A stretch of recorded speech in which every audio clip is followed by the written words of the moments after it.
But you had to be pretty happy with the way your guys, it's a pretty tough atmosphere the other night, and some pretty explosive players on the other side, but your guys seemed to hold up very well all night. Yeah, I was pleased in the way we played. Not happy by any means because you want to win the football game. That's the most important thing. On our goal board, the first goal was to win the football game, and we didn't do that. So was proud of the effort they gave. I thought we played, I'm not going to say as good as we could possibly play, but I thought they laid it out on the line for sure.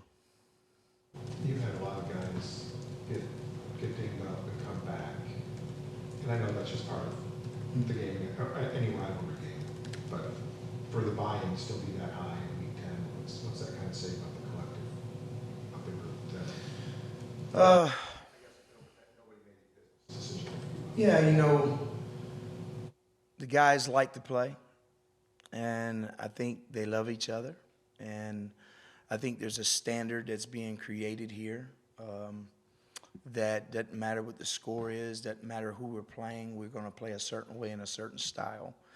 So every week they kind of reset, and, they've done everything I've asked them to do. And we've had to switch defenses halfway through a season because of injuries, and they've bought in. Coaches have done an unbelievable job of selling what we're doing and coaching it and teaching it. So my hat goes off to them, but I really like this group. I really like coaching them. I like being around them.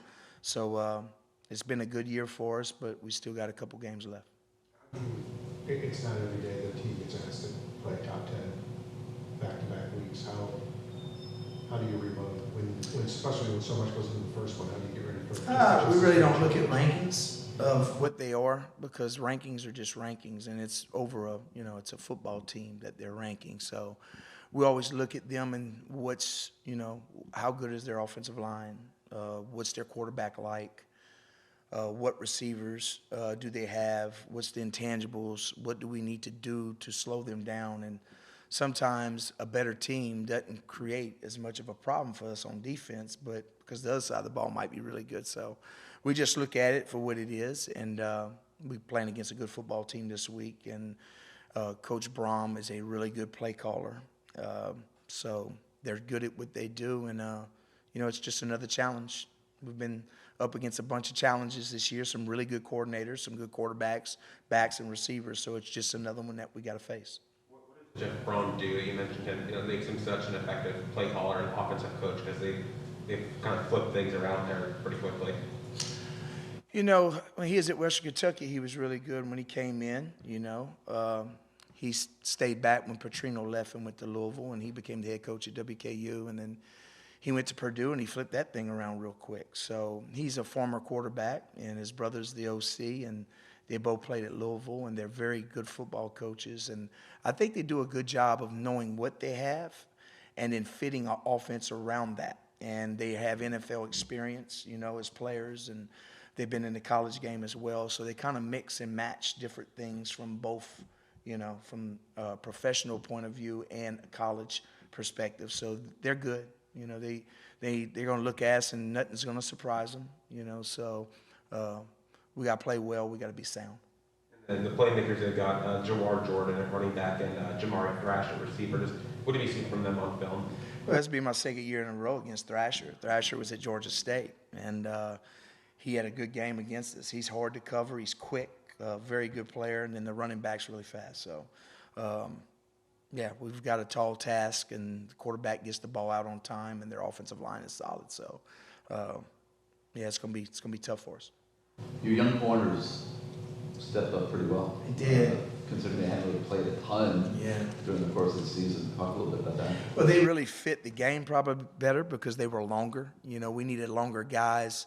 It didn't matter how fast you were in that game. You need to have length. And we ended up getting dinged up a little bit, and it kind of presented itself. But it was a decision we was going to have to make anyway to go a different direction because just the height of the wide receiver. So I thought the young Brown played extremely well. I thought Richard played well. So those two guys really played good. They'll continue to play this week, of course. But I was proud of them. Big game, big moments, and they didn't really blink. Even on the one Coleman caught after the punt return, Brown was right there. He looked back for the ball. He fought him a little bit. But I mean, it's a really good football player he's going against, possibly the best wide receiver in the nation. So I was proud of both of them. How has Ruben progressed from start of spring, start of summer to now? Because it just seems like there hasn't been, I'm sure he's played more plays. I don't have any way to know. Yeah. It seems like, I'm sure he's played more plays this year than he played in high school. So, and it just seems like he's still, we haven't seen a drop off. Yeah, he's playing well. He's played a lot of snaps, especially after the injuries with Mesidor and Najalik. He's had to step up and play more snaps than probably we thought he would.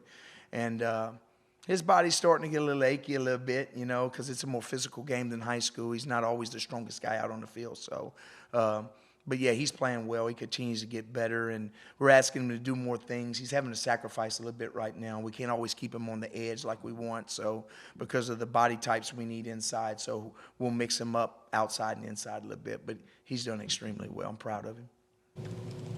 There was a play early on, I think, might have been the first drive. It was 3rd and long, and I think the tight end was kind of left uncovered. Yeah. What was the breakdown on that?